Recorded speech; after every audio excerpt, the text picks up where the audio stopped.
नमस्कार, आदाब, बहुत बहुत स्वागत आप सभी का। आप देख रहे हैं खास कार्यक्रम नजर और नजरिया। मैं हूं आपके साथ बुशरा खान।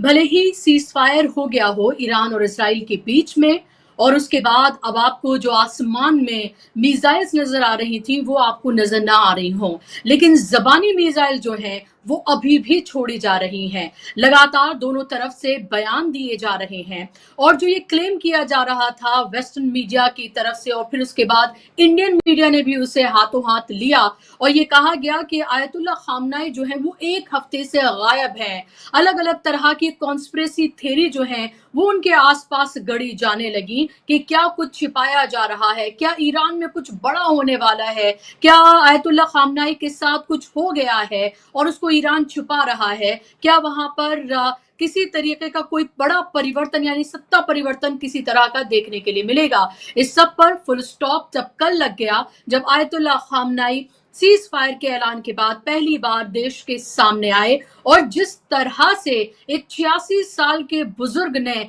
इजराइल से लेकर अमेरिका को आड़े हाथों लिया और जीत का जश्न मनाया, अपने आर्मी से लेकर अपने देशवासियों को सबको की जिस तरह से उन्होंने सराहना की, वो एक लंबे वक्त तक याद किया जाएगा।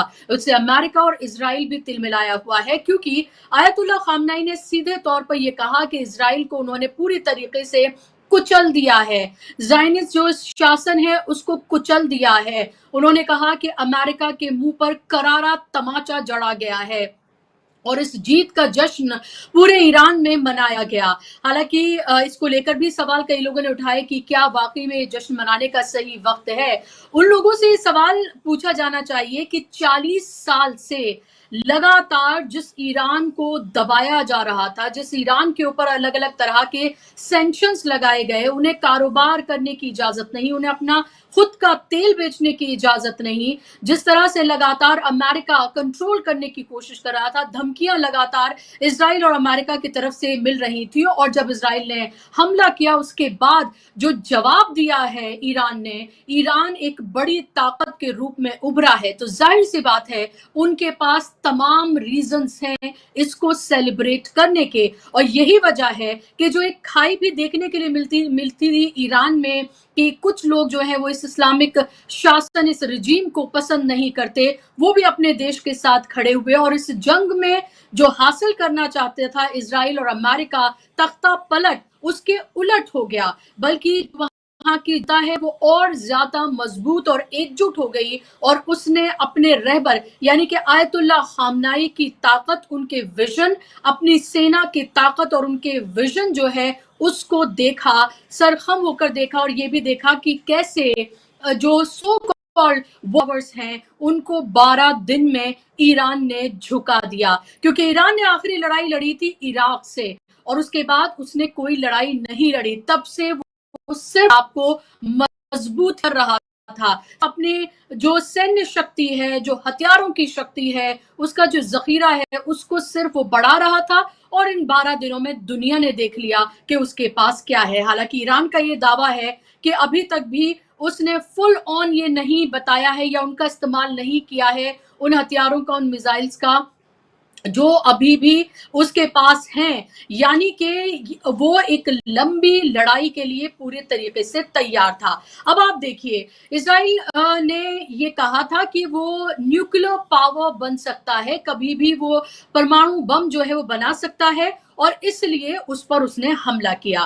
फिर अमेरिका की तरफ से दावा किया गया कि उसने बंकर बस्टर बॉम्ब जो है तीनों साइड जो है तबाह बर्बाद कर दी, और इन तमाम जो दावे थे पूरी तरीके से पोल खुल गई।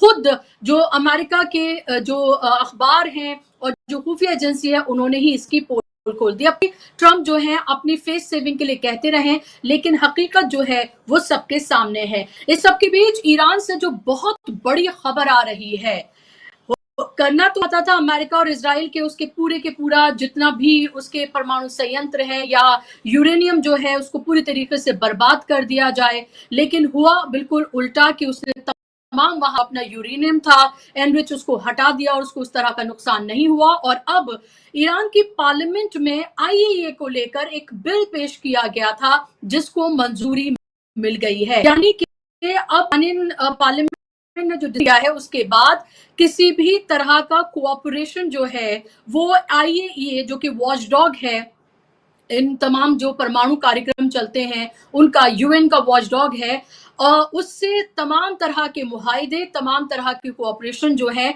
वो खत्म कर दिए गए हैं। यानी कि अब आईएए के जो ऑफिसर्स हैं वो अब ईरान में नहीं जा पाएंगे, वो ये चेक नहीं कर पाएंगे कि कहाँ किस तरह का कौन सा परमाणु कार्यक्रम चल रहा है, कितना एनरिचमेंट हो गया है, क्या कर रहा है ईरान, ये अब वो कुछ नहीं कर पाएंगे क्योंकि इस पर अब ये बिल जो है वो पास कर दिया गया है। तमाम तरह के मुआहदे तमाम तरह की कोऑपरेशन जो है वो आईएईए के साथ सस्पेंड कर दी गई है और वो इसलिए हुआ है कि जब 3 साइट्स पर जो बॉम्ब जो है गिराए गए अमेरिका की तरफ से उसके बाद आईएईए ने कुछ नहीं किया। तो जब इस ऑर्गेनाइजेशन का कोई फायदा ही नहीं है, जब एक पपेट की तरह काम कर रही है तो फिर उसके साथ कोई भी मुआहदा रखने का फायदा क्या है। तो जाहिर सी बात है कि ईरान ने इसको लेकर एक कदम आगे बढ़ाया है और अब ये भी कहा जा रहा है कि क्या ईरान परमाणु हथियार या बॉम्ब बनाने के अनकरीब है, क्या वो आगे बढ़ सकता है, क्योंकि उसको ये हक है कि वो अपने आप को डिफेंड करे। क्योंकि आप लगातार देखिए कंट्रीज जिनके पास न्यूक्लियर पावर्स हैं उन पर कोई भी बड़ी पावर हमला करने की हिम्मत नहीं दिखाते हैं, चाहे वो हम नॉर्थ कोरिया की बात करें या इसी तरीके से कंट्रीज की बात करें। लेकिन जिनके पास न्यूक्लियर पावर नहीं है उनके ऊपर किस तरह से बड़ी पावर्स जो हैं वो या तो उनको ब्लैकमेल करती रहती हैं या अपनी ताकत का उनके ऊपर इस्तेमाल करती हैं। तो क्या ईरान अब इस तरफ आगे बढ़ता हुआ नजर आ रहा है। दूसरी महत्वपूर्ण खबर की जो इजराइल के जो डिफेंस मिनिस्टर हैं उन्होंने एक न्यूज एजेंसी को इंटरव्यू दिया है और इस इंटरव्यू में उन्होंने ये कहा है कि हम शुरू से ही आयतुल्लाह खामनेई को मारना चाहते थे, उनको जान से मारना ही हमारा मोटिव था, लेकिन ऐसा हो नहीं सका। आगे उन्होंने ये भी कहा कि अगर अपने परमाणु कार्यक्रम में ईरान आगे बढ़ता हुआ नजर आता है तो हमें अमेरिका से ये ग्रीन सिग्नल है हम दोबारा इस ईरान के ऊपर हमला कर दें। ये एक तरह की गीदड़ भपकियां हैं क्योंकि अगर ऐसा वाकई में उसे करने की हिम्मत होती तो ये 12 दिन का जो पूरा का पूरा ये जो युद्ध चला है में वो गिड़गिड़वा और युद्ध विराम के लिए भीख मांगता हुआ नजर नहीं आता। उसको ये पता है कि उसकी कलाई पूरी दुनिया के सामने पूरी तरीके से खुल गई है।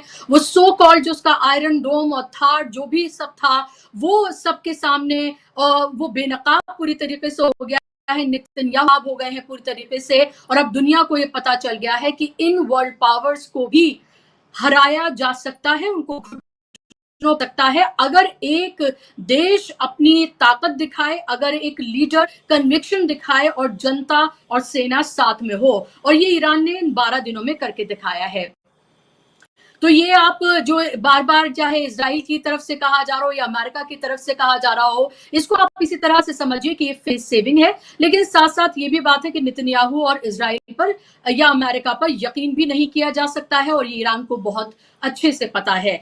तीसरी बड़ी खबर यह है कि नेतन्याहू जो है वो अपने ही देश में अपनी कोर्ट में गिड़गिड़ाते हुए नजर आ रहे हैं। आपको ये पता है कि भ्रष्टाचार के उनके ऊपर मामले चल रहे हैं, लगातार उनकी पॉपुलैरिटी जो है अपने देश में गिरती हुई नजर आ रही है। ये भी एक इसकी वजह बताई गई कि एक तरह का बेल आउट उन्हें ये लगा कि ईरान के ऊपर वो हमला करेंगे, उसमें उनकी जीत हो जाएगी और वो वहां पर तख्ता पलट कर देंगे और फिर से उनकी पॉपुलैरिटी का गिराव जो है वो इजराइल में बढ़ जाएगा। लेकिन हुआ इसके बिल्कुल उल्टा और अब जो करप्शन का केस उनके ऊपर चल रहा है नेतन्याहू के ऊपर, वो गिड़गिड़ाते हुए कोर्ट में नजर आए। उन्होंने कहा कि भाई अभी एक युद्ध से वो निकले हैं, उनकी सुरक्षा को खतरा है, इसलिए वो कोर्ट में पेश नहीं हो सकते हैं, उन्हें 2 हफ्ते का वक्त दिया जाए। लेकिन उनको ये मोहलत नहीं दी गई है अभियोजन पक्ष की तरफ से। तो आप ये देखिए कि चारों तरफ से नेतन्याहू किस तरह से घिरे हुए हैं, अपने घर में भी यानी इजराइल में भी और पूरी दुनिया में भी उनकी थू-थू हो रही है, क्योंकि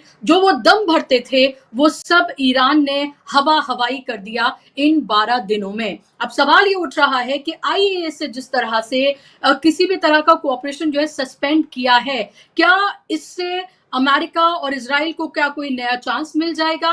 क्या ये जो एक पॉज जिसको कहा जा रहा है, क्या ये फिर से किसी जंग की शक्ल ले सकता है? क्या ये फिर से कोई ट्रिगर कर सकता है? जिस तरह की भाषा या भाषण में अमेरिका को ललकारा है, इजराइल को ललकारा है आयतुल्लाह खामनाई ने, क्या अमेरिका और इजराइल ये तमाम बातें सुनकर चुप रह जाएंगे? हालांकि इस सब में आप ये भी देखिए कि ट्रंप से जब एक रिपोर्टर ने ये पूछा कि आप ये कह रहे हैं कि अब चाइना के साथ ईरान जो है वो तेल व्यापार कर सकता है, तो क्या आप ये तमाम सैंक्शंस जो हैं वो आप क्या हटाने जा रहे हैं? क्या ये मैक्सिमम जो है उस पॉलिसी पर आप जाने जा रहे हैं? तो उन्होंने कहा कि नो, लेकिन वो देश यानी कि ईरान एक बड़े संकट से गुजरा है, उसे अपने पैरों पर खड़ा होना है, हम उसकी इसमें मदद करना चाहते हैं और उनके पास बहुत तेल है। तो आप समझिए कि ट्रंप जो है, हालांकि आप उस पर यकीन भी कर सकते हैं, नहीं भी कर सकते हैं, लेकिन ट्रंप जो है वो किस तरह के बयान देते हुए नजर आ रहे हैं। जिस देश को वो खत्म करना चाहते थे, जिसका तख्ता पलट करना चाहते थे, अब उसको वो अपने पैरों पर खड़े होने के लिए मदद करने की बात कर रहे हैं। ये बदला है इन 12 दिनों में। चलिए इसी पर हम चर्चा करेंगे, इसी पर बात करेंगे। मेरे साथ खास मेहमान जुड़ गए हैं, 2 मेहमान। स्क्रीन पर आप मेहमानों को लेकर आए ताकि चर्चा का आगाज करें। मेरे साथ सीधे ईरान कुम से मेरे साथ जुड़ गए हैं मोहम्मद हुसैन सूरतवाला साहब। सूरतवाला साहब, बहुत बहुत इस्तकबाल, स्वागत आपका कार्यक्रम में। मेरे साथ अमरीश मिश्रा जी जुड़ गए हैं, जो कि मिडिल ईस्ट और वेस्ट एशिया मामलों के जानकार हैं और लगातार इन तमाम चीजों पर लिखते बोलते रहे हैं और शायद उनसे ज्यादा बेबाकी से कोई अपनी बातों को इन इश्यूज पर नहीं रखता है। अमरीश जी, आपका भी बहुत स्वागत कार्यक्रम में। शुरुआत आज मैं सूरतवाला साहब आपसे करना चाहूंगी। एक बार फिर से इजराइल की तरफ से वही बात कही गई है कि हम आयतुल्लाह खामनाई को मारना चाहते हैं। उन्होंने फिर से कहा है कि अमेरिका से हमें ग्रीन सिग्नल है कि अगर अपने परमाणु कार्यक्रम यानी कि ईरान अपने परमाणु कार्यक्रम में आगे बढ़ता हुआ अगर नजर आता है तो फिर से उसके ऊपर हमला किया जा सकता है। इसको आप फेस सेविंग देखते हैं, इसको आप धमकी देखते हैं, इसको आप कैसे देखते हैं? और दूसरा, जो कोऑपरेशन पूरी तरीके से सस्पेंड किया गया है आईएए का, इसका क्या मतलब है? क्या ये फिर से उन बातों को नहीं आगे बढ़ाता है कि जो कहा जा रहा है कि भाई ईरान जो है अपना एनरिचमेंट जो है वो लगातार और आगे बढ़ा रहा है और अब वो और बढ़ाएगा क्योंकि ईरान को राइट है अपने आप को डिफेंड करने का? जी बिल्कुल, मैं दोनों पॉइंट का जवाब दूंगा, दोनों सवालों का। सबसे पहला जो आपने पूछा है कि इसराइल के मिनिस्टर की तरफ से जो बयान आया है, ये बयान ये बताता है कि इसराइल ने अब तक के जितने भी अपने हदफ बताए थे ईरान पर हमला करने के, उनमें जहां उसको नाकामियां हासिल हुई है, उनमें और एक चीज का इजाफा हो गया है। इसराइल ने यह कहा था कि वो न्यूक्लियर ईरान की सलाहियत को खत्म करना चाहता है पूरी तरह से। उसने ये कहा था कि ईरान के बैलिस्टिक मिसाइल और ड्रोन सेटअप को पूरी तरह से खत्म करना चाहता है। तीसरा, उसने ये कहा था कि वो ये चाहता है कि ईरान की पब्लिक रोड पर उतरे और यहाँ पर रेजीम चेंज हो जाए और ये लोग अपनी गवर्नमेंट के खिलाफ हो जाएं। ये तीनों में तो उसको नाकामी हुई है, लगातार हम लोग इस पर बात कर रहे थे। अब जो आज उन्होंने चौथी चीज कही है कि वो मारने की पूरी कोशिश कर रहे थे लेकिन मारने में कामयाब नहीं हुए हैं। मैं याद दिलाना चाहूंगा दर्शकों को कि आज से कुछ टाइम पहले जब ट्रंप ने एक ट्वीट किया था तो नेतन्याहू को ट्वीट में ये लिखा था कि हम एक टीम की तरह काम कर रहे हैं। साथ साथ में ट्रंप ने यह धमकी दिया था आयतुल्लाह खामेनेई को कि हमें पता है कि आप कहां रहते हैं। दो चीजें यहाँ पे बताना चाहूंगा। जिस वक्त ट्रंप ने ये कहा था कि उन्हें पता है कहां रहते हैं और ये दोनों एक टीम में हैं, इसका मतलब ये कि उनको पता नहीं था। वो इस तरह से कोई जरिए से वो ये रास्ता ढूंढने की उस जमाने में कोशिश में थे कि उन्हें पता चल जाए कि कहां पर हैं ताकि मार सके। लेकिन जंग खत्म होने के बाद में जब वो ये कहते हैं कि एक टीम है ये लोग, तो इसका मतलब ये कि इसमें न सिर्फ इस्राइल की हार हुई है बल्कि उन हारने वाली लिस्ट में जिन चीजों में हारे हैं उनमें अमेरिका के नाम पर भी ये लिखा जाएगा कि वो भी जो अपना हदफ लेकर चला था और जिस मकसद को हासिल करना चाहता था उसको वो हासिल नहीं कर पाया है। तो ये पहला हिस्सा आपके सवाल का। दूसरा, जो आपने IAEA के बारे में पूछा है, IAEA के अंदर ईरान ने अपना मिशन उसके स्पेंड कर दिया है, लेकिन ईरान ने अभी तक के NPT से निकलने के बारे में कोई बात नहीं है। NPT जो होता है वो न्यूक्लियर परमाणु हथियार की तरफ लेकर जाता है, बम बनाने की तरफ। ईरान आज भी अपने आप को ये कहता है कि हम एनपीटी का हिस्सा रहेंगे, लेकिन आईएईए के जो प्रोटोकॉल हैं, अंतरिक्ष प्रोटोकॉल जो उनके हैं, उसको हम फॉलो नहीं करेंगे। वो क्या चीजें हैं, मैं उसकी तरफ इशारा करना चाहता हूं। आईएईए जब से ईरान के साथ उसने अपना काम करना शुरू किया है, तो यहां पर और एक चीज मैं बताना चाहूंगा। 1996 में आज के जो इस्राइल के जो प्राइम मिनिस्टर हैं नेतन्याहू, 1996 में उनका एक बयान मिलता है जो उन्होंने कहा था कि ईरान कुछ महीनों में परमाणु हथियार और लेगा। उन्होंने उस वक्त कुछ महीने कहा था। तो आप सोचिए कि 1996 से लेकर अब तक के कभी वो कुछ महीनों का जिक्र करते हैं, कभी कुछ हफ्तों का जिक्र कर, कभी कुछ दिनों का जिक्र करते हैं। तकरीबन 30 साल का जमाना गुजर गया है। 30 साल का अरसा गुजरने के बाद भी आज आईएईए ये कहता है कि हमको कोई ऐसी चीज नहीं मिली है जिससे हम ये कह सकें कि ईरान जो है हथियार बनाने की तरफ जा रहा है। ईरान ने हमेशा अपनी तरफ से ये बताने के लिए कि हम हथियार नहीं बनाना चाहते हैं, और ये एक बहाना जो ईरान को सरेंडर करवाने के लिए उनके हाथ में था, ये एक झंडा जो उनके हाथ में था, ईरान ने उसको नीचे करने के लिए अपनी तरफ से वॉलंटरी ये कहा था कि अगर आप चाहते हो तो आईएईए की तरफ से ईरान में ज्यादा से ज्यादा कैमरास लगाए जाएं और उनके ऑफिसर्स को ईरान आने में कोई रुकावट नहीं होगी, जब जहां जैसे वो चाहेंगे। और ये प्रोटोकॉल से ऊपर के लिए भी ईरान ने ऑफर किया था।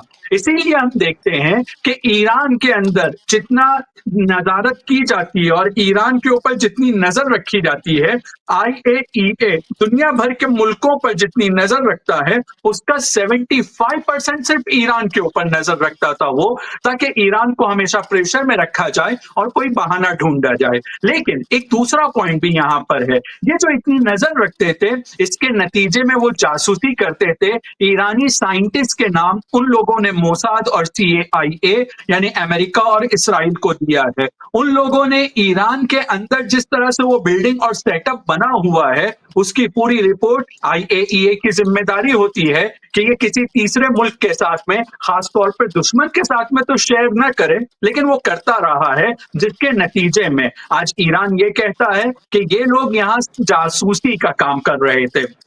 तो ईरान ने अब ये किया है कि हम आपको जो प्रोटोकॉल से अतिरिक्त जो आपको यहाँ पर हमने रसाई दे रखी थी और आप आते जाते थे, अब उसके ऊपर पाबंदी लग जाएगी। ऐसे ऑफिसर्स जिनके पास डुअल नेशनलिटी है, खास तौर पे अमेरिका या यूरोपियन कंट्रीज में इंग्लैंड, फ्रांस या जर्मन के हैं, इन लोगों को अब हम आने नहीं देंगे। हमें ऐसे ऑफिसर्स नहीं चाहिए हैं, दूसरे ऑफिसर्स, दूसरे नेशन के ऑफिसर्स चलेंगे। और हम आपको कोई एक्स्ट्रा कैमरा भी अब लगाने नहीं देंगे। हम आपके साथ बिल्कुल वैसे ही जैसे दूसरी कंट्रीज जो आपके साथ एनपीटी का हिस्सा है और वो जितना आपको एक्सेस देती हैं, हम बस उतना ही एक्सेस देंगे। ये जो हमने अपनी तरफ से ज्यादा एक्सेस आपको देकर रखा था, अब हम ये आपको एक्सेस आपका खत्म करना चाहते हैं। साथ साथ में हमने देखा कि जैसे ही ईरान ये बिल को पास करता है और इनकी समीक्षा संसद भी इसको पास करती है, हम जानते हैं कि यहाँ पर ईरान में कोई भी बिल जब पास होता है, कानून बनता है, तो पहले पार्लियामेंट पास करती है, फिर समीक्षा संसद में जाता है, जिसे यहाँ शूराए निगहबान कहते हैं, और फिर जब वो पास कर देता है और उनकी तरफ से अप्रूव हो जाता है, वो दो चीजों को देखते हैं। एक ये देखते हैं कि इस्लाम के खिलाफ नहीं होना चाहिए, ईरान के संविधान के खिलाफ नहीं होना चाहिए। अगर दो चीजें उसमें पाई जाती हैं तो वो अप्रूव कर देते हैं, और उन लोगों ने भी अप्रूव कर दिया है। जब उन लोगों ने भी अप्रूव कर दिया है, तो ईरान के फॉरेन मिनिस्टर ने रात में इंटरव्यू में क्लियर ये कह दिया है कि अब इस कानून को एग्जीक्यूट करना हम पर जरूरी है, हमारे पास कोई दूसरा ऑप्शन नहीं है। तो अब जब ये पास हो गया है, तो ग्रोसी जो आईएईए के अभी अध्यक्ष हैं, वो फौरन ईरान से ये रिक्वेस्ट करते हैं कि ये बहुत खतरनाक नहीं होना चाहिए, पूरी दुनिया को बहुत चिंता हो जाएगी। तो अब मुझे लगता है कि एक बहुत बड़ा स्टेप ईरान ने लिया है। जब अमेरिका, इस्राइल अपनी तरफ से सीज फायर की अपील करने के बाद में ये कहते हैं कि अगर अब उन्होंने परमाणु हथियार की तरफ या परमाणु उनके साइट्स के अंदर कुछ भी काम करेंगे तो हम दोबारा मारेंगे, तो ईरान ने अपनी तरफ से क्लियर मैसेज दे दिया कि ईरान ये महसूस करता है और दुनिया ने भी कि ईरान का अपर हैंड है, उसने इसराइल को भी मारा है, उसने अमेरिका को भी मारा है, उसको ये पता है कि अब ये सिर्फ बोलते रहेंगे, अब हमको अपने एतबार से काम करना, ईरान अपने रास्ते पर आगे जा रहा है। फिर दूसरा पॉइंट ये कहा कि सुनो, तुमने 400 किलोग्राम का जो तुमने इनरिच जो मटेरियल था वो कहाँ तुमने शिफ्ट किया है, हमको बताए बगैर शिफ्ट किया, ये बहुत बड़ी हमें पता होना चाहिए। तो इनका जवाब लावरोव ने बहुत अच्छे से दिया है, रशियन फॉरेन मिनिस्टर ने, और उन्होंने जवाब में ये कहा है ग्रोसी को कहते हुए, क्या तुमको इसलिए मालूम कि अमेरिका को बताना चाहते हो? यानी इनडायरेक्ट लावरोव भी ये कह रहे हैं कि काम और IAEA का काम अब यही रह गया था, इसलिए ईरान ने उनके साथ अपने कॉर्पोरेट कॉपरेशन को सस्पेंड कर दिया है। जी बिल्कुल, बहुत महत्वपूर्ण बात, क्योंकि ये कहा गया कि भाई आपने ये जो यूरेनियम एनरिचमेंट जो कार्यक्रम आपका चल रहा है, जो तमाम यूरेनियम जो था वो आपने कहाँ पाया, तो ये लगातार ये पूछा गया, तो जाहिर सी बात है ये जवाब जो है जो दिया गया है वो बहुत महत्वपूर्ण हो जाता है, और ये बताता है कि जो ईरान के डाउट से उस पर कैसे रशिया ने भी एक तरह से मोहर लगाई है। और अब सवाल ये भी कि ये भी कई दावे किए गए थे अमरीश जी कि कई ऐसे नाम जो हैं उन्हें रखे गए जिनको ये कहा गया कि इस पूरी जंग में जो है उनको मार गिराया गया है, जिनमें से 4 नाम हैं जो कि हैं admiral Ali Shamkhani, general Abdul Rahim Mousavi, defence minister Zadeh और जनरल इस्माइल कानी। ये वो 4 लोग हैं जिनकी ये बात सामने आ गई है कि इनके बारे में ये क्लेम किया गया था कि इनको मार दिया गया है, लेकिन जब सीज फायर हुआ उसके बाद ये लोग सामने आए और ये दुनिया को पता चला कि ये तो अभी जिंदा हैं और इनको नहीं मार गिराया गया है। तो जो इजराइल के जो क्लेम्स भी किए गए एक तरह से ये दिखाने के लिए कि we are going ahead in this war, देखिए हमने ये खत्म कर दिया, वो खत्म कर दिया, वो चेहरा भी बार बार खुलकर सामने आ रहा है। कैसे देख रहे हैं आप इस सबको, ईरान की पोजीशनिंग को, और इससे इसे कहां आगे जाता हुआ देख रहे हैं आप? देखिए, सबसे पहली बात है मैं आपके दर्शकों को और सबको बताऊं कि आज 2 और न्यूक्लियर साइंटिस्ट की मृत्यु की खबर आई है ईरान से। मतलब अभी भी इजराइल अभियान जारी रखे हुए है और एक लो इंटेंसिटी वॉरफेयर अभी भी चल रही है। ये बिल्कुल लोगों को समझ जाना चाहिए, किसी भी गफलत में नहीं रहना चाहिए कि युद्ध जो है जो एक्चुअली सीज फायर तो हुआ नहीं कहीं, जो युद्ध एक तरफा इजराइल और अमेरिका ने रोका था और ईरान तो उसको आगे बढ़ाने को तैयार था।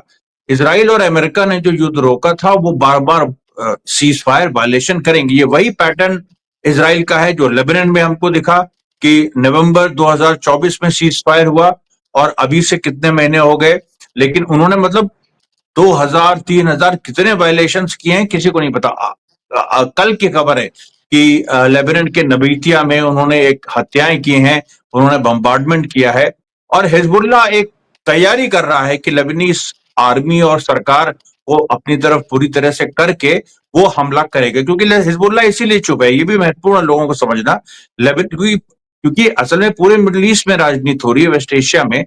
तो लेबनान में जो इजराइल घुसा था और लेबनान को भी वो क्लेम करता है ग्रेटर इजराइल के हिस्से के रूप में, वहां पर हिजबुल्लाह ने उसको हराया था।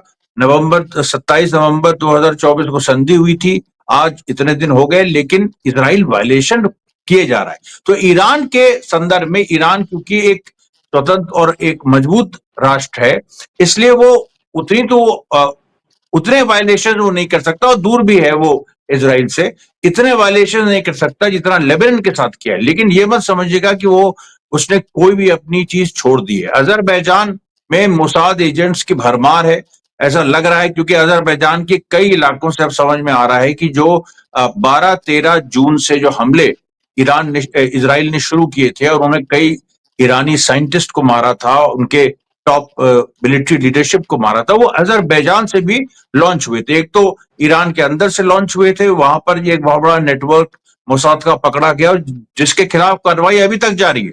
और एक तरफ अजरबैजान में एक भारी मोसाद इन्फिल्ट्रेशन। और आपको एक चीज और बता दें, दर्शकों के लिए भी बड़ा ये दिलचस्प रहेगा कि अजरबैजान एक मुस्लिम डोमिनेटेड कंट्री है, फिर भी वो प्रो इजराइल माना जाता है, और आर्मीनिया क्रिश्चियन कंट्री है, फिर भी वो प्रो ईरान माना जाता है। सबसे इंटरेस्टिंग बात ये देखिए, यहाँ पर जो मजहब की कोई बात नहीं है, बात यहाँ पर वही आ जाती है कि कौन इजराइल अमेरिका का विरोध करना चाहता है। आर्मीनिया इजराइल अमेरिका का विरोध करना चाहती है तो ईरान उनके साथ है, और उससे अच्छे रिश्ते हैं आर्मीनिया से, जबकि वो क्रिश्चियन डोमिनेटेड है। तो इस चीज को देखिए आप कि एक बड़ी जो लड़ाई मिडिल ईस्ट को लेके हो रही है, और अजरबैजान और आर्मीनिया भी उसमें आ जाते हैं, जो एक्चुअली मिडिल ईस्ट और ईस्टर्न यूरोप के बीच के देश हैं। तो ये और जिनके ऊपर टर्की भी क्लेम करता है, और टर्की का भी की जो जियो पॉलिटिक्स है वो भी अजरबैजान और आर्मीनिया तक आती है। इसमें देखिए तो आप यमन से लेके आर्मीनिया, मतलब कितना बड़ा एक जो हिस्सा है दुनिया का, मतलब आप ये सुन लीजिए कि मिडिल ईस्ट का जो दक्षिण हो गया, या वेस्ट एशिया का जो साउथ हो गया, वहां से लेके इवन मतलब नॉर्थ एशिया तक की जो पूरी सिचुएशन है वो इससे कवर होती है, जो रशियन बॉर्डर्स तक जाती है। इस पूरे भूभाग में इस समय जियो पॉलिटिकल वॉर चल रही है, जिसमें एक तरफ ईरान है और एक तरफ अमेरिका और इजराइल है, और यहाँ पर रशिया की भी प्रेजेंस है, चाइना की भी प्रेजेंस है, सब कुछ है, लेकिन वो लोग सेकेंडरी प्लेयर्स है। रशिया भी तो देखिए अजरबैजान और आर्मीनिया के बीच समझौता कराना, सुलह कराना, उस तरह की कोशिश में लगा है, लेकिन सफल नहीं हुआ है। तो और ईरान ने वहां एक रेखा खींच दी है। तो अब कहने का मेरा मतलब यह है कि आज भी अगर ईरान के साइंटिस्ट को निशाना बनाया जा रहा है और उसमें मतलब मौतें हो रही हैं, वहीं दूसरी तरफ ईरान जो एक सही में ये जो क्लेम कर रहा है कि हमने अमेरिका और इजराइल को के मुंह पे थप्पड़ लगाया है, और बड़ा ही जबरदस्त थप्पड़ लगाया है, तो इसमें कोई गलत बात नहीं है, ये तो सच्चाई है। इसमें बहुत सारे इंडियन चैनल्स के लोगों को भी क्या समस्या आ रही है, उनको क्या एरोगेंस दिख रही है इसमें, खामनेई साहब की मेरी समझ में, और जो सो कॉल्ड अपने को थोड़ा प्रोग्रेसिव कहते हैं, उनको क्या समस्या आ रही है। मतलब ऐसा लग रहा है कि वो फंडेड हैं कहीं से, या उनका एजेंडा ही है कि ईरान बैशिंग, ईरान को बैश करो। सच्चाई क्या है? सच्चाई ये है कि अभी जो ईरान ने एक अमेरिका और इजराइल के खिलाफ पूरी एक जो मतलब जो ईस्टर्न सिविलाइजेशन है, जो पूरब के सभ्यताएं हैं, उनका झंडा ऊंचा किया है। और ये बात कोई भी अगर सही में जेन्युइन इंडियन नेशनलिस्ट है वो भी इस बात को मानेगा। इवन बीजेपी के अंदर जो इस तरह के लोग हैं जो नेशनलिस्ट हैं, वो भी इस बात को स्वीकारते हैं कि भाई ईरान ने कम से कम ये एक एक एक रेखा खींच दी। और भारत को लेके, क्योंकि एक ट्रंप के अगेंस्ट सीज फायर के बाद से पाकिस्तान से सीज फायर को लेके जो विवाद चला, जिसमें ट्रंप भी इन्वॉल्व है, और उसको लेके ट्रंप के खिलाफ रिएक्शन भी है, इसलिए ये भी एक ईरान को एक साइलेंट सपोर्ट इंडिया में एक बड़े हिस्से का है, न केवल मुस्लिम्स का बल्कि हिंदुओं का। और ये जो एक चीज है, ये भी देखिए अमेरिका इजराइल को बहुत ज्यादा खल रही है कि इसमें कहीं ऐसा ना हो जाए कोई आने वाले दिनों में ऐसी सिचुएशन कि भाई ट्रंप को लेके तो एक रिएक्शन है ही, इजराइल को लेके बहुत ज्यादा एक जो लोग एक प्रचार एक फैलाया गया कि अच्छा हुआ, उसमें सच भी, मतलब उसमें सच्चाई भी है, क्योंकि भारत का जो निजाम है इस समय वो प्रो इजराइली है, लेकिन वो भी जो निजाम है वो भी अपने जो राष्ट्रीय हित है उनके खिलाफ नहीं जा सकता है। तो कहने का मेरा मतलब है कि एक खतरा एक पूरा बना हुआ है कि ईरान की वजह से एंटी अमेरिकन और एंटी इजरायली जो फीलिंग्स है वो ना केवल मिडिल ईस्ट में, वो तो है ही सबसे बड़ा खतरा, बल्कि आर्मीनिया अजरबैजान से लेकर के और साउथ एशिया तक जो ये पूरा थिएटर फैलता है, तो ये तो एक तरह से आधी दुनिया हो गई, मतलब almost like 1/3 of the world. तो इस पूरे भूभाग पे अमेरिका की किरकिरी हुई है, इजराइल की किरकिरी हुई है, ये सच्चाई है। सड़क, मैं इस समय उत्तर प्रदेश में हूं, सड़क पे भी जो एक एकदम आम आदमी का जो व्यू है वो भी यही जा रहा है कि ईरान ने अमेरिका इजराइल को सबक सिखाया है, थप्पड़ मारा है। तो अभी आप देखिए बुशरा जी, प्रॉब्लम क्या है कि अभी यहाँ पर जो अमेरिका जो है उसमें ट्रंप एक तरफ ईरान से नेगोशिएशन के चक्कर में है, किसी भी तरह कुछ नेगोशिएशन हो जाए, कुछ ईरान धीमा पड़े, हल्का पड़े, और इसमें लेकिन बड़ा डेंजरस गेम है और ईरान इस बात को समझ रहा है। अच्छा, डेंजरस क्यों है? क्योंकि ट्रंप क्या है कि वो बात तो करते हैं ट्रेड की, और वो इस तरह से बात करते हैं, लेकिन जैसे ही दूसरी कंट्री थोड़ा सा एक अपना पॉजिटिव रुख दिखाती है। पीस मतलब कि भाई ठीक है, दुनिया में अगर कह रहे हो शांति चाहिए, ट्रेड होना चाहिए, तो अगर कोई दूसरा देश थोड़ा सा भी एक अपना नरम रुख करता है तो तुरंत इजरायली और अमेरिकन लॉबी हावी हो जाती है और ये कहती है कि देखो ये झुक गए। अब ये जो राजनीति चल रही है इसमें भारत के साथ भी ये हो चुका है, कई और देशों के साथ हो चुका है। अब ये तुरंत ईरान को कह देंगे देखो ईरान झुक गया, और इतना इनका स्ट्रांग जी मीडिया है। और देखिए आपसी लड़ाई भी होती है न्यूयॉर्क टाइम्स और ट्रंप में, लेकिन जब ईरान की बात आती है सब एक हो जाते हैं और एक होके वो पूरा इनके ईरान के खिलाफ दुष्प्रचार करते हैं। तो इसलिए देखिए इरानियन लीडरशिप जो है उसने खामनेई साहब ने जो भाषण दिया है और जिसमें उन्होंने साफ साफ कहा है, सबसे बड़ा उन्होंने एम्फेसिस क्या दिया, उन्होंने ये कहा है कि जो सरेंडर करने की बात हो रही थी, जो पूरे वर्ल्ड डिप्लोमेसी में एक नया प्रेसिडेंट साबित होगा कि किसी एक देश को धमका के सरेंडर करवाया जा रहा है। एक तो उनको जान से मारने की धमकी उनके जो सुप्रीम लीडर को दी जा रही है, दूसरा उनको कहा जा रहा है सरेंडर करो। ये देखिए ये बहुत ही महत्वपूर्ण है कि कल को भारत से भी आप कह सकते हैं यहाँ के हेड ऑफ स्टेट को कि हम उनको खत्म कर देंगे वरना तुम सरेंडर करो। तो ये जो ईरान ने एक मजबूत अपना स्टैंड लिया है, इसको लेके देखिए जश्न की बात भी नहीं है, वहां कोई जश्न इस तरह से कहां मनाया गया। वहां तो एक ये है सपोर्ट कि भाई जनता अपनी सेना और अपने नेतृत्व के साथ है, नंबर एक। नंबर दो, जनता भी इजराइल और अमेरिका से लड़ना चाहती है। ये भी मैसेज देना जरूरी था, क्योंकि ये एक प्रोपेगेंडा फैलाया गया कि वहां की जनता और वहां की सरकार में इख्तिलाफ है। लेकिन वो चीज उसको डिनाई करने के लिए ये जरूरी था कि जनता को सड़क पे दिखाया जाए। पहले भी वो हुआ था और वो देखिए आने वाले दिनों में भी होगा। अभी सैटरडे को भी जो जहां तक जानकारी है, सैटरडे को भी इस तरह के प्रदर्शन होंगे और जिनमें शहीदों को भी श्रद्धांजलि दी जाएगी और एंटी अमेरिकन एंटी इजरायली बात कही जाएगी। तो मोटा मोटी आप देखिए तो ये पूरी पिक्चर एक सामने आ रही है कि ईरान के साथ जो तनाव है वो तनाव बरकरार रहेगा, क्योंकि अभी भी अमेरिका इजराइल की कोशिश है कि ईरान को कहीं ना कहीं झुकाया जाए। और दूसरी तरफ ये भी है कि अब वो लोग उस तरह की हॉट वॉर नहीं कर सकते ईरान के साथ एक लंबे समय। तो इस पूरी सिचुएशन में नेतन्याहू जो फायदा चाह रहे थे हॉट वॉर से, अब ये हॉट वॉर से जो नेतन्याहू फायदा चाह रहे थे उनको फायदा नहीं हुआ। फिर उनके ऊपर शिकंजा कसने लगा और अपने देश में तभी उन्होंने ट्रंप से अपील की कि जो मतलब एक तरह से इनडायरेक्ट अपील की कि उनके ऊपर जो केसेस चल रहे हैं तो ट्रायल से उनको कम से कम बख्शा जाए। ट्रंप कह रहे हैं कि किसी की इजराइल, मतलब आप ये देखिए मैंने एक बात कही थी कि ऐसा लग रहा है कि इजराइल यूएसए का 51st स्टेट है। इजराइल की अस्मिता भी खत्म है और ये इस चीज को हम लोग और हमला करना चाहिए इस पे कि इजराइल के पास तो कुछ नहीं रह गया, क्योंकि ट्रंप इजरायली जुडिशरी से कह रहे हैं कि तुम इनको नेतन्याहू को अब छोड़ दो, इन्होंने इतना बड़ा एक महान युद्ध लड़ा है। दूसरी तरफ ईरान से भी कह रहे हैं वो भी बहुत महान है।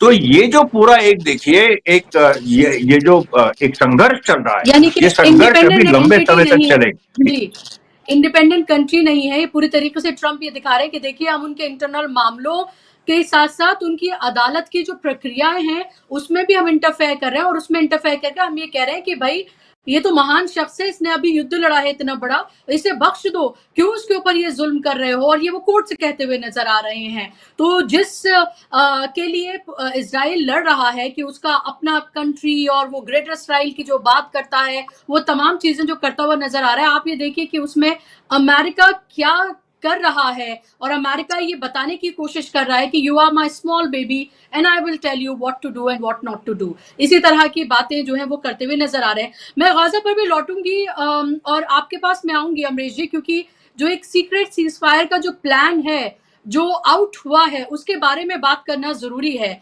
लेकिन उससे पहले सूरत वाला साहब, क्या ये जो अभी अमरीश जी ने बताया कि इस सीज फायर के बाद भी 2 साइंटिस्ट जो हैं उनको अपनी जान गंवानी पड़ी है। अगर अजरबैजान में बड़े पैमाने पर मोसाद के एजेंट और ईरान के अंदर जितने बड़े पैमाने पर मोसाद के एजेंट जो हैं वो मिले और उनको एग्जीक्यूट किया गया और अभी भी ये सिलसिला लगातार जारी है। ये कहा जा रहा है कि बॉर्डर्स पर सेनाएं तैनात हैं और लगातार लोगों को पकड़ने का, उनको जेल भेजने का ये तमाम सिलसिला अभी भी वहां पर जारी है। मेरे 2 सवाल इसमें। क्या ईरान इस सब को भांपने में नाकाम साबित रहा? ये क्या एक्सेप्ट नहीं करना चाहिए? और दूसरी बात, अगर अभी भी साइंटिस्ट को अपनी जान की नुकसान अगर झेलना पड़ रहा है, तो क्या ये नहीं माने कि एक दिखती हुई वॉर तो खत्म हो गई है, लेकिन एक तरह का एक जो वॉर का एक सिलसिला है वो अभी भी बाकी है? जी, जंग खत्म होने के बाद में बुशरा जी, यहाँ पर 2 खबरें आई हैं और 2 साइंटिस्ट की भी खबरें आई हैं, साथ-साथ में IRGC की एक विंग जिसका नाम खातमुल अंबिया विंग है, उसके नए अपॉइंटेड जो चीफ थे, उनकी भी शहादत की यहाँ पर खबर आ गई है। यानी एक को पहले मारा था इसराइल ने 13 जून को, उनकी जगह पर जिनको अपॉइंट किया गया था, एक हफ्ते के बाद में ये भी पता चला कि उसी जंग के दरमियान में जिस नए को अपॉइंट किया था, वो भी इसराइल के हमले में मारे गए हैं। ये खबरें आई।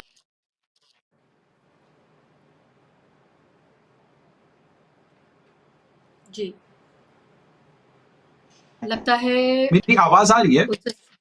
जी जी, अब आ रही है, अब आ रही है जी जी जी।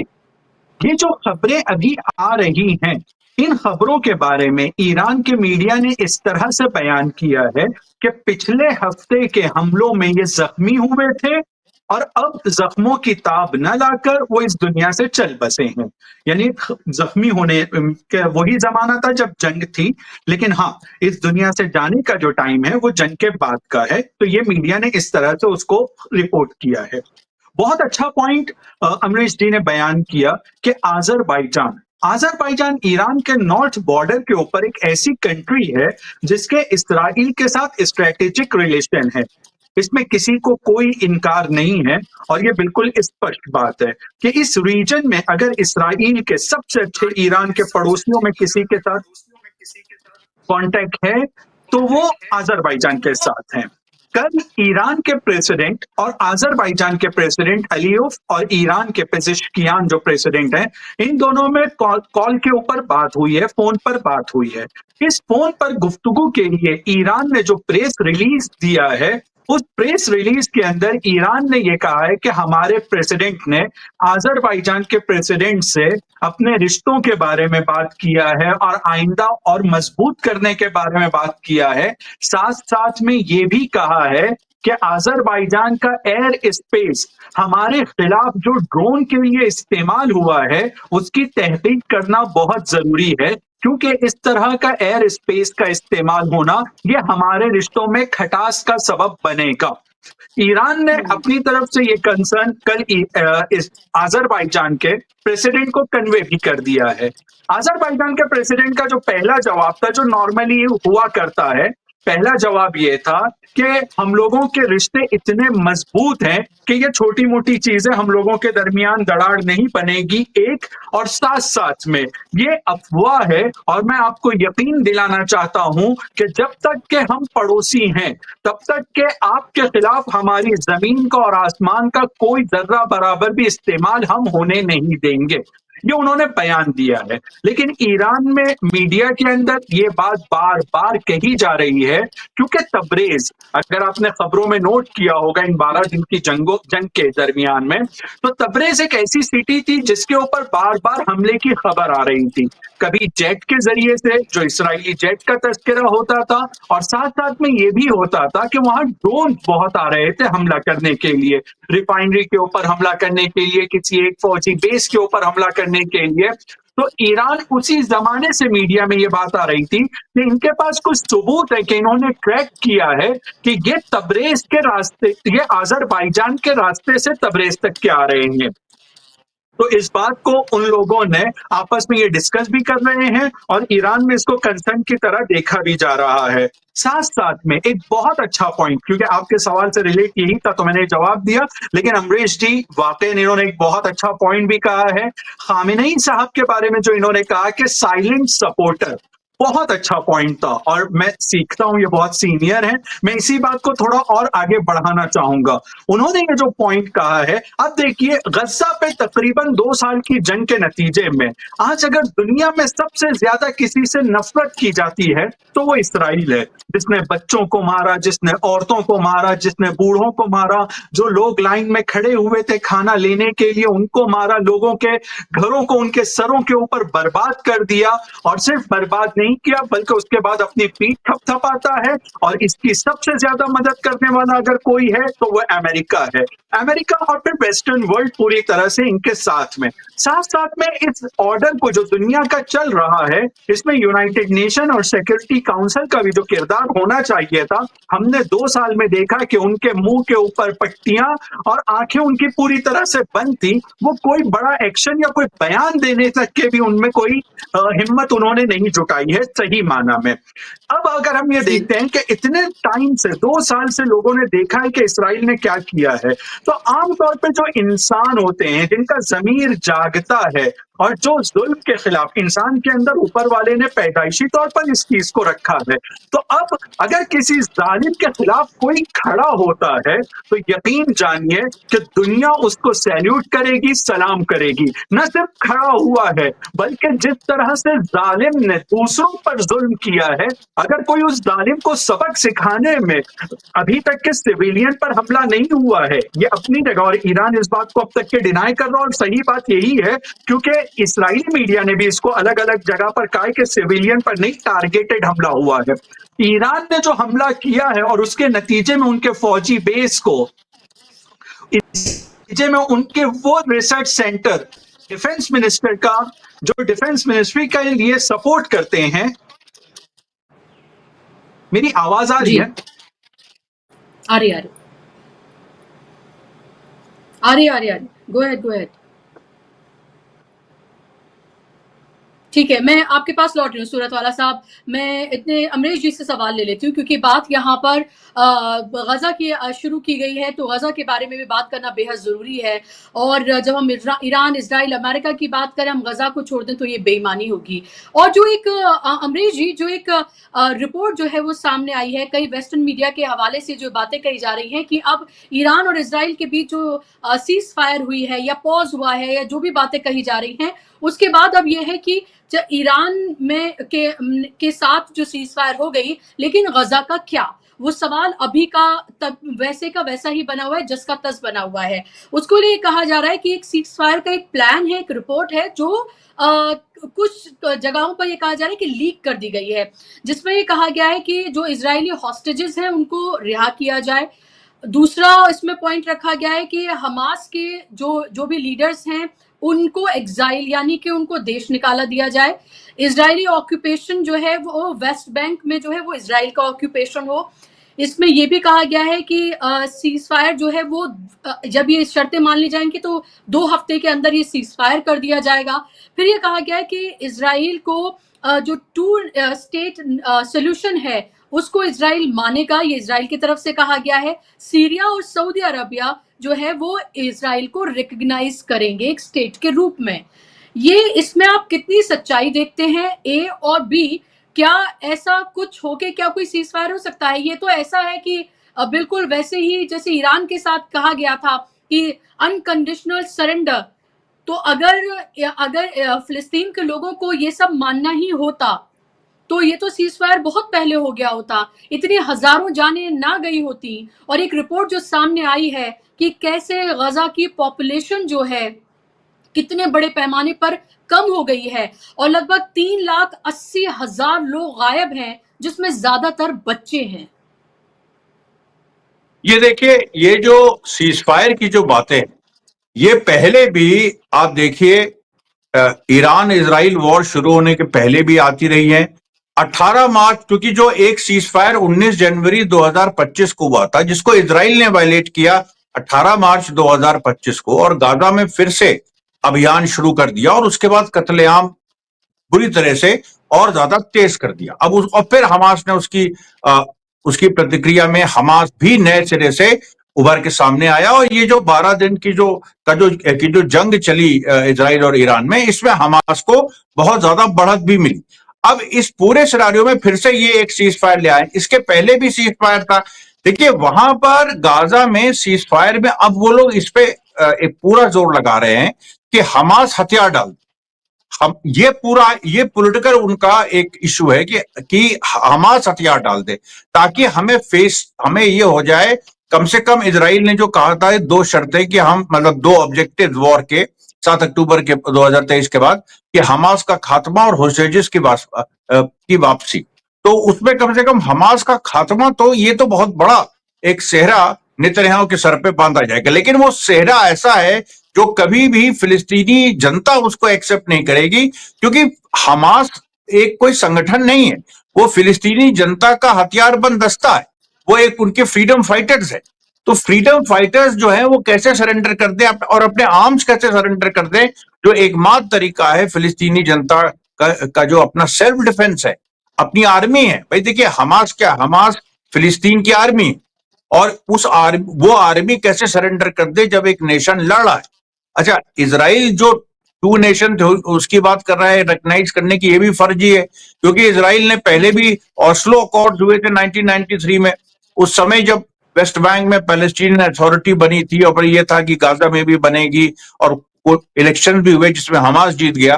तो वो पूरी जो परिस्थितियां हैं, उन परिस्थितियों में उस समय भी इजराइल ने कहा था कि 2 स्टेट सोल्यूशन हम मान रहे हैं, लेकिन ओस्लो अकॉर्ड्स को तो इजराइल ने दफन किया, और उसके बाद पैलेस्टीनियन अथॉरिटी जो गद्दार निकली, महमूद अब्बास और यासर अराफात के जो सक्सेसर थे महमूद अब्बास, वो अब गद्दारी का तो ये आलम है इस समय कि उन्होंने पूरी तरह से वो अरब मुल्कों के साथ हैं, और वो भी कह रहे हैं कि हमास हथियार डालो, और इजराइल के साथ मिलकर उन्होंने वेस्ट बैंक में रेजिस्टेंस फाइटर्स की किलिंग्स की हैं।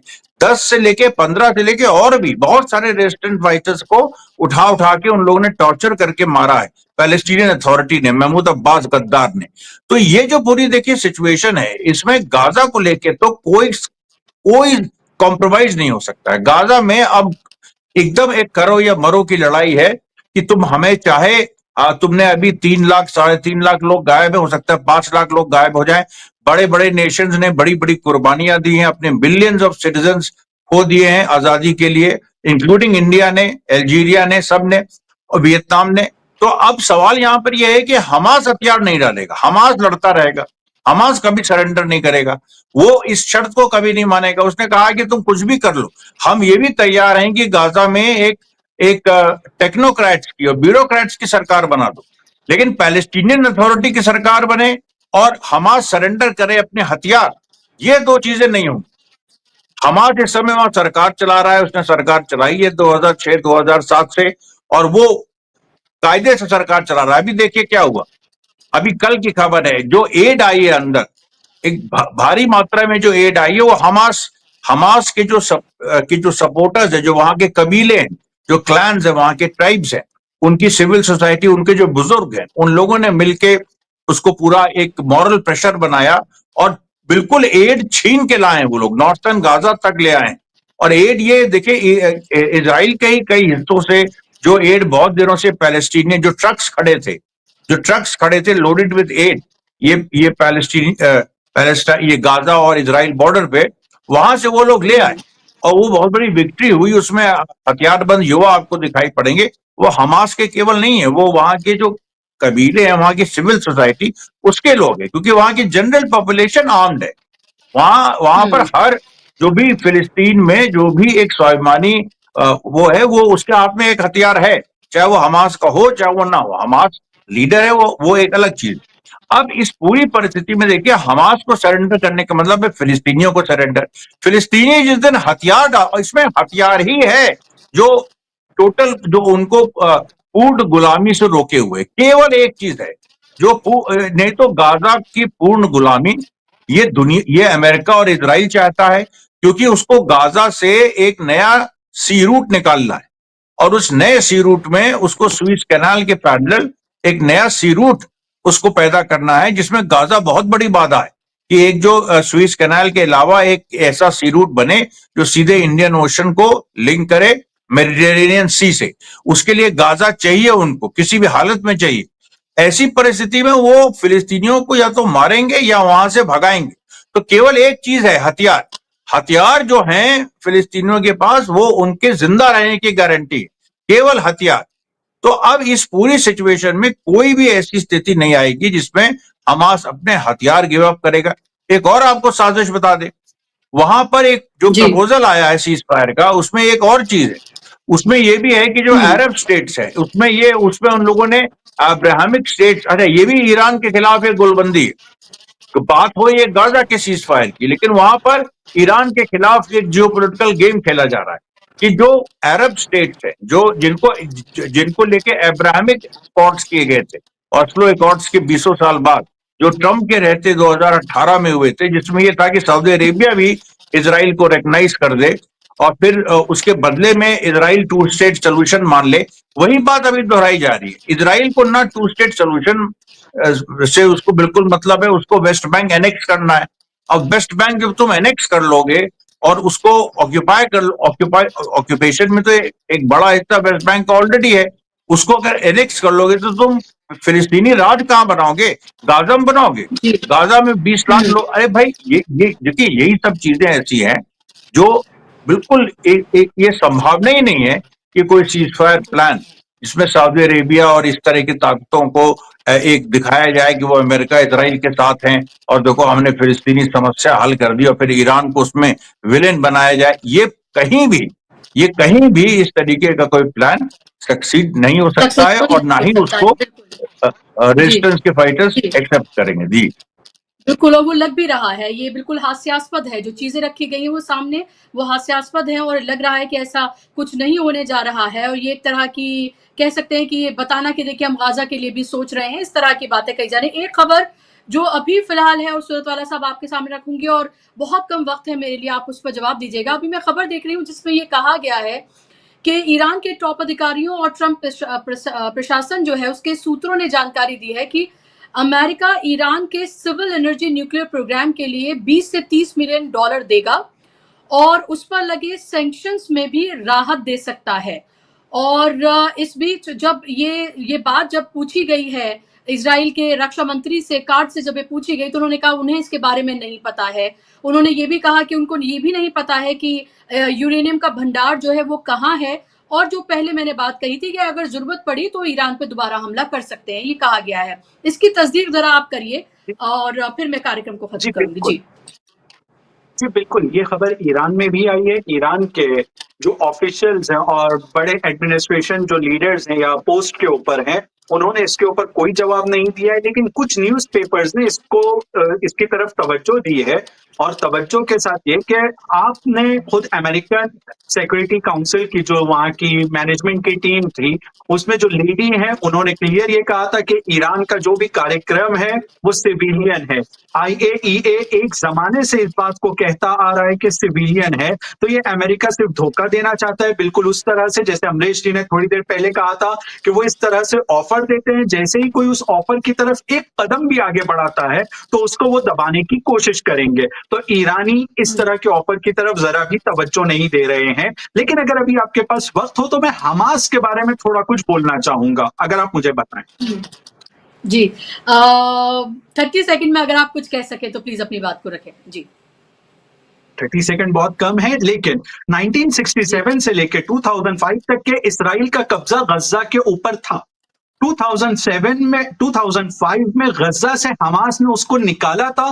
2006 में इलेक्शन जीतकर हमास के इस्माइल हनिया, जिनको तेहरान में मारा गया था, वो वहां के प्राइम मिनिस्टर बने थे। यानी हमास सिर्फ एक फौजी ताकत का नाम नहीं है, वहां पे पॉलिटिकल उसके रूट्स हैं। हमास के बगैर फिलिस्तीन का तस्वुर नामुमकिन है। वक्त 7 अक्टूबर के बाद से हमास की मकबूलियत में और चाहत में लोगों के दिलों में PLO के मुकाबले में बहुत ज्यादा इजाफा हुआ है और PLO की चाहत जो है लोगों के दिलों में वहां पे प्रपोजल लाने की कोशिश की जाती है जिसमें हमास ना हो, तो मुझे लगता है कि वो जरा भी कामयाब नहीं हो सकता है। जी बिल्कुल, वही बात आपने भी कही और अमरीश जी भी वही बात कह रहे थे और ये साफ तौर पर लग भी रहा है और ये सवाल जरूर अब उठ रहा है कि सीज फायर तो हो गया है, लेकिन उस सब के बीच जो कुछ चल रहा है वो टसल, वो तमाम चीजें वो खत्म नहीं हुई हैं। इसीलिए शायद ईरान की तरफ से ये कहा भी गया कि ये सिर्फ एक पॉज है, और ये साफ तौर पर जो बयान दिए जा रहे हैं उससे भी कहीं ना कहीं समझा जा सकता है। बहुत बहुत शुक्रिया अमरीश जी आपका, सूरतवाला साहब आपका, कार्यक्रम का हिस्सा बनने के लिए, अपना वक्त देने के लिए बहुत बहुत शुक्रिया। और शुक्रिया और धन्यवाद आप तमाम दर्शकों का भी इस कार्यक्रम का हिस्सा बनने के लिए। अभी के लिए बस इतना ही, मुझे दीजिए इजाजत और शाम को 7 बजे आप जुड़िए राजीव जी के साथ न्यूज पॉइंट में। नमस्कार।